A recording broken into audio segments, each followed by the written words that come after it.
Well, good morning. Today's Wednesday, November 12th. And yesterday was Veterans Day, so I did my shout out to Casey Hendrickson, obviously. And today, if you live in St. Joseph County, Indiana, we have a county council meeting.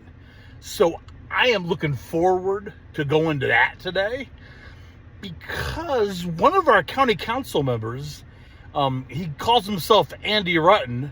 He wrote a letter about me because I disagree with him on the internet and I've criticized him. He can't handle that. So he performed a self-investigation. I'm not making this up.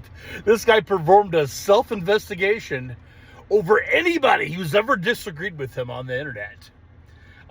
Put us on a list and said we're a cabal. We're a cabal against Andy Rutten. Which, by the way, that's a fake name. So if you live in District I and you think Andy Rutten is his real name, yeah, you've been fooled. Sorry. So his real name is Anthony. Andy, the name he goes by, that's not even a nickname. He just came up with that when he decided to run for politics. So that way you couldn't look up his legal record.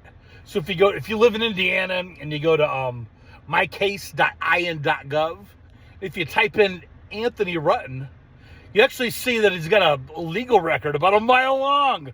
Most of it's financial related. Okay, he can't pay his bills. Bottom line. And since he got an R next to his name, he's a Republican, right? He has to talk about fiscal responsibility. And how do you do that if you can't manage your own finances and you don't have a job, according to his own election filing paperwork? He's unemployed. So not only can he not pay his bills, he's unemployed. And since he doesn't like me criticizing him on the internet, he writes this letter to Republican Party members asking them to foot his legal bills. Asking them to sue me so I stop criticizing him on the internet. So, I know, this is crazy. Welcome to St. Joseph County, where we elect unemployed county council members to lecture us about fiscal responsibility. I know, it's crazy. So tonight's meeting, I will be going there with this letter that he wrote, where he self-investigated any criticism of himself online. And I'll be addressing that in front of the county council tonight. So if you live in St. Joseph County, don't miss it. It'll be fun. Get some popcorn. You might see some fireworks.